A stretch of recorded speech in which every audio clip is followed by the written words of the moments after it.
Depuis un certain temps, je m'intéresse beaucoup aux Amérindiens. J'essaie de comprendre euh, leur expérience de vie, j'essaie de comprendre leur histoire.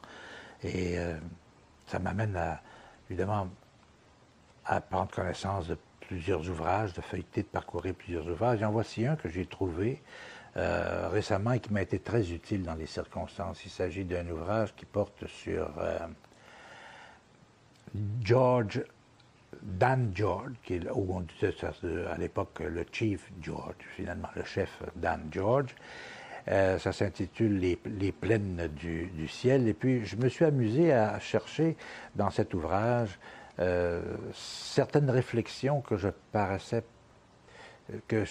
pensais pouvoir utiliser. Du reste, tout en bien sûr respectant l'auteur, tant et si bien que ça a donné une espèce de liste comme ça de 3 pages de texte que j'ai été chercher. Et je me suis dit, tiens, avec ça, il faudrait essayer de voir si on ne peut pas faire un petit poème. Et puis, bon, j'y suis arrivé. En tous les cas, je ne sais pas s'il va vous plaire, mais vous savez, il faut savoir que Dan George était un écologiste avant son temps. Et c'était un chef de tribu de l'ouest du Canada. Et voici ce que ça donne. Ai-je fait tout ce qui était possible pour préserver la pureté de l'air? Me suis-je suffisamment soucié de l'eau? Ai-je fait tout ce qui était possible de faire pour mériter l'affection de mes petits-enfants?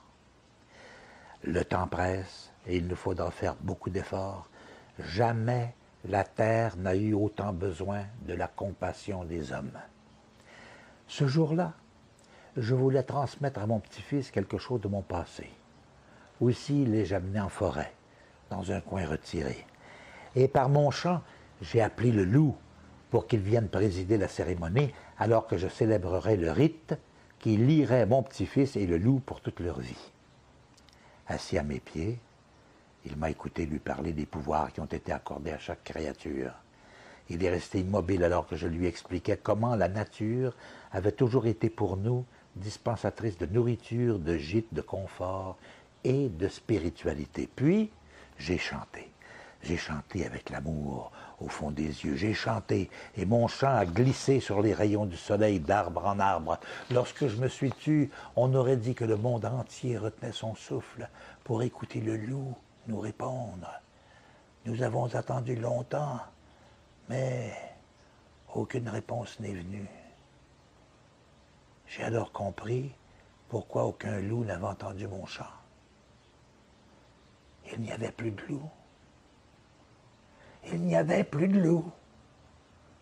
Mon cœur s'est gonflé de larmes, j'ai pleuré en silence. Tout est fini.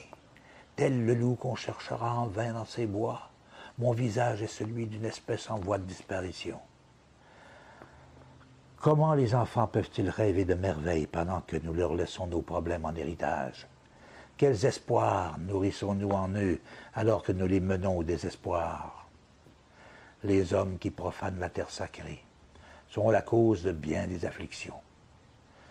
Nous sommes vivants dans la mesure où nous gardons la terre vivante. Et ça se termine par ces 2 petites phrases. Je suis inquiet pour mes petits-enfants. J'ai peur pour la terre. Chief Dan George.